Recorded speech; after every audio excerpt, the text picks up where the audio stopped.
How to analyze an Airbnb property, a potential purchase, is always a very hot topic, especially for folks that are just getting into this short-term rental business, or folks that maybe only have a very short time in here. It is very daunting to come up with the numbers that you are going to need to make a decision when you're putting out $100,000 or more on a down payment for a property that's $500,000, $1 million or more dollars. It's an extremely daunting task for the uninitiated, or even folks that are working in this environment where things have changed rapidly in a couple of years. And I always get asked, what about this market? What about rates? What about with the demand that's right now? What about with supply? And the last question I got was, what can I say about analyzing a property right now in the Smokies? Because that's where all of my properties are. But that's not the only place that I look. I look all over the country.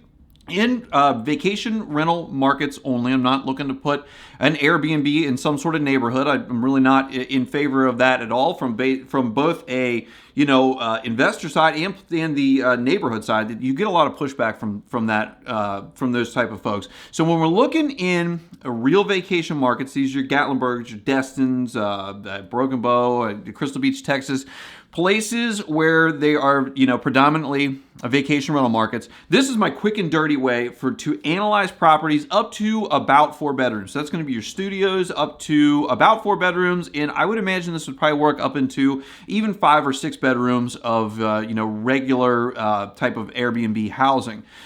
The first thing I do, I come up with an accurate mortgage, and for this, I use really any mortgage calculator you can use. And a lot of times I'll just use the one that's built into Realtor.com, which is where I typically go finding most of my on-market listings.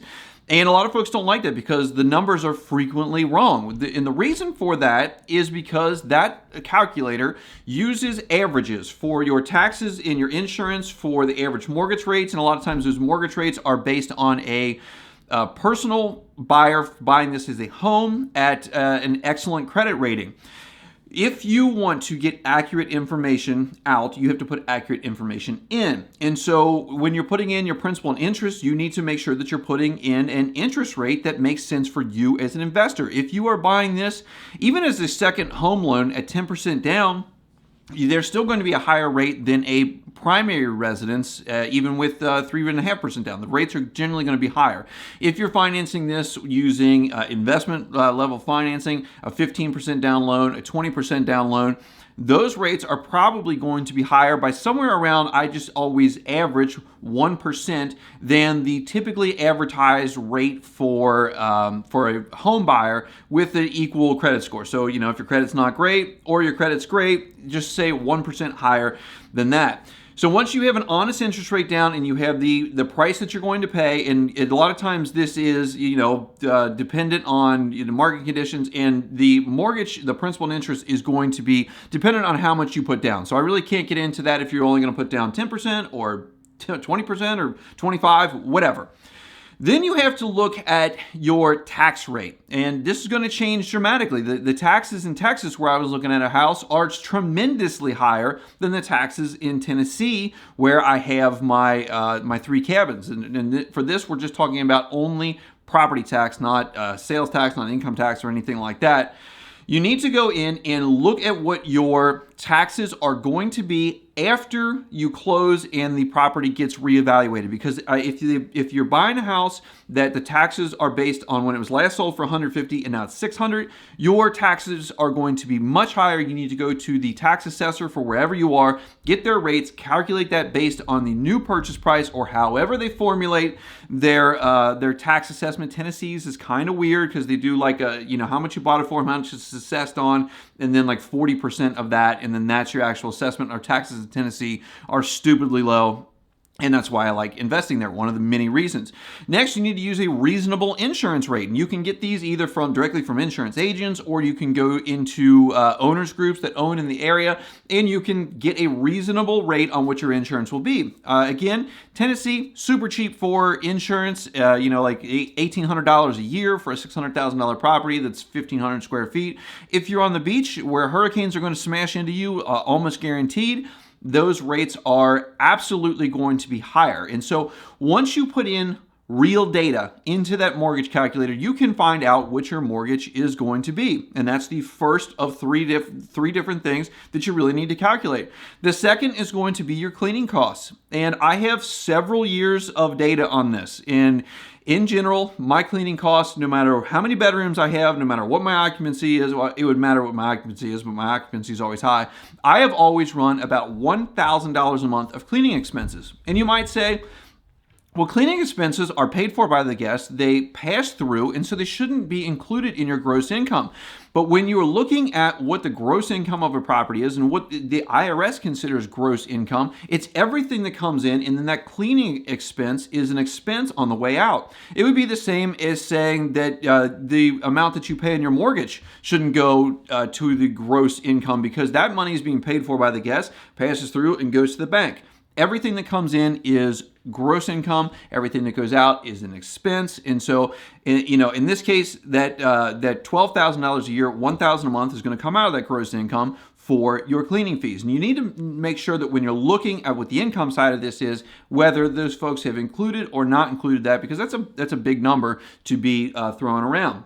And then for everything else, this is going to be your utilities, your lawn care, your just general breakage, minor maintenance, pest control, all the other things that are going to be needed to keep this place going on a regular basis. You can add another $1,000 a month. And again, I have found this to be true with at least 3 years of data across, 3 cabins. I didn't have all of them for 3 years. But then you can get an idea of what your monthly expenses are by your accurate mortgage, plus your cleaning expenses, plus your other expenses for all the other things that you need to keep things going. And, some years for all the other things are going to be under that. Sometimes you will find that you're, under that $12,000 a year. Utilities and lawn care and pest control is pretty much the same. But you may have less breakage. You may have less minor maintenance that you have to do. But then other years are going to be over. For example, in 2022, one of our cabins, we replaced an HVAC for $5,300, and we replaced a well pump and wiring for the water system for $2,600. Those were costs that were not anticipated, and they ran up the maintenance for that year, and so you're going to have these up and downs. But I can sit here and talk all day. Let me real quick show you the receipts of these expenses, so that you don't think that I'm just blowing smoke. And we'll look at my actual QuickBooks where it shows all of these things. So we're in here in my QuickBooks, and I'm going to show you guys where I come up with these numbers as far as the cleaning expenses and the everything else type of expenses. You guys will be able to see income and such on here too. And 2023 was not as good as 2022, and I suspect that 2024 may not be as good as 2023. So we'll see how the summer kind of goes along. But when we come down here to our cleaning expenses, I'm almost right on the dot for both of these cabins. We're just over $12,000 for each of them. And that's pretty easy to see. That's a one-line item thing, and that also is going to include things where I have my cleaners run errands for me. That also goes down for cleaning expenses, and a lot of times it's like swapping out batteries or picking up something from the store. But 12 G's is about where you're going to be, probably up to a 4-bedroom place. And you might be thinking, well, on your 4-bedroom places, you're going to be paying more for your cleaning expense. But I think that that's offset by generally longer stays and just generally less cleans per year. But at a higher rate, you're probably going to be right around that $1,000 a month, $12,000 a year type of thing. Now, when we're looking at the maintenance items, the utilities, and everything else, we kind of need to scroll in a couple of places. You can see on both of these that we're doing about $6,000 to $6,500 for each of these places on utilities. That's your electric, water, sanitation if you have it, gas if you have it, cable, internet, all the utilities. When we come up here to repairs and maintenance, one of these has $2,000, the other one has $10,000.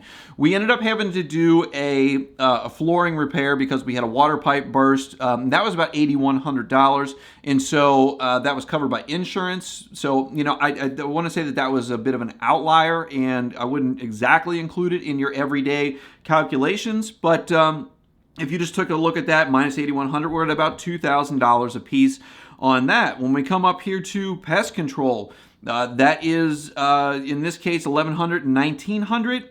So we are in the ballpark there, and it it depends on what you had done in any given year. I think we had some squirrels or something this year, and so we had to get that remediated, and it takes more money. When we come down here to lawn care, I'm not sure why there's such a disparity here. I don't know if I accounted for something wrong, but you just count on about $1,000 in lawn care if we average these two out. And I think that when we put all those numbers together, 8,000 or 6,000, 2,000 for repairs and maintenance, so we're at about 8,500, something like that. 1,000 for pest control, 9,500, and then lawn care at another 1,000. You're at 10,500, or just about $12,000 a year, or $1,000 a month. If we go back to 2022, you may be saying, this isn't, this is just 1 year. We can go back.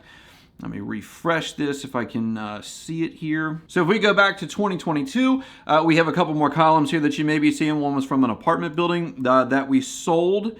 We can come down here to cleaning expense. Again, about $12,000. Utilities is going to be in the $6,000 range. Repairs and maintenance, in this case, we had $5,000 this year for this cabin, $9,000 over here, and this included the HVAC and the well pump. So that's a higher number on that one. When we come up here to pest control and lawn care, again, I'm not sure why these numbers are so low, to be honest with you. I think I might have misclassified a couple and put them in unclassified. We're going to see somewhere around that $1,000 a month, where that will work out for, if it's a little bit lower this year or a little bit higher, it's going to probably average you about $1,000 a month. So really on the expense side, it's pretty easy to get a fairly good estimate of where you're going to be expenses on a monthly basis. And that is going to be throughout the year, regardless of what your seasons are. I mean, obviously it's going to go up and down, but those averages you can pretty much take, to the bank. Finding the income's a little bit harder, and a lot of folks use the aggregate sites like Airbnb, vrbo, etc. I've done videos on those. They are not accurate. They're just not going to be accurate. Sometimes they are horribly low. Sometimes they are horribly high. It depends on where they pull their data from and where the majority of the bookings in the area are coming from. If they only pull from mainly Airbnb and most of the bookings come from vrbo, things are going to be skewed in a big way. The best two ways that I have found to get accurate income information is personal revenue reports, and these are the ones that I like the absolute best, because especially if you're getting consistent information from several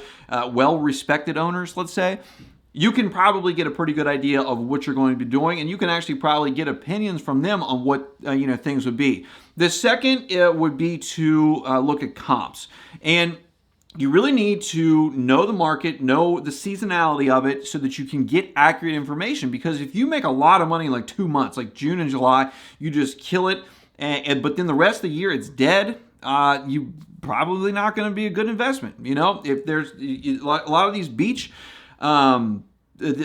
communities, their seasons are very short. And so if you're not making a bunch of money right in the summer months, and you're not making anything around the rest of the year, or you're making low amounts on the shoulder months, it may or may not be a good thing. And that's kind of something that we've been dealing with looking in the beach markets, is we haven't been able to find anything that would consistently be able to pay the mortgage outside of really the peak months. So what you want to do when you're looking for these comps, look at their weekday rates.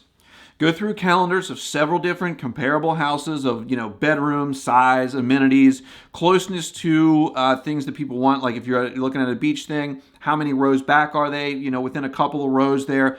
Look at their weekend rates. And again, do these on a, month by month basis. Look in the high season, the low season, the mid season, and get averages for those months. And then use a reasonable occupancy for your area. In the summer months at the beach, you're probably going to be looking at like 80 to 100% occupancy. In the winter months, it may only be 50% occupancy. So, in the summer months, if you're getting $700 a night and you're, occupied 80% of the time, you're going to be making a lot of money. In the winter time, if you're only getting $175 a night or $150 a night and you're only occupied 50% of the time, you're not going to be getting a lot of money. And so is there going to be enough money from this high season to get you back around the high season? And then are you going to be able to, save enough money for if something comes up in the low season to get it fixed, like an HVAC goes out? There are things that happen, all throughout the year.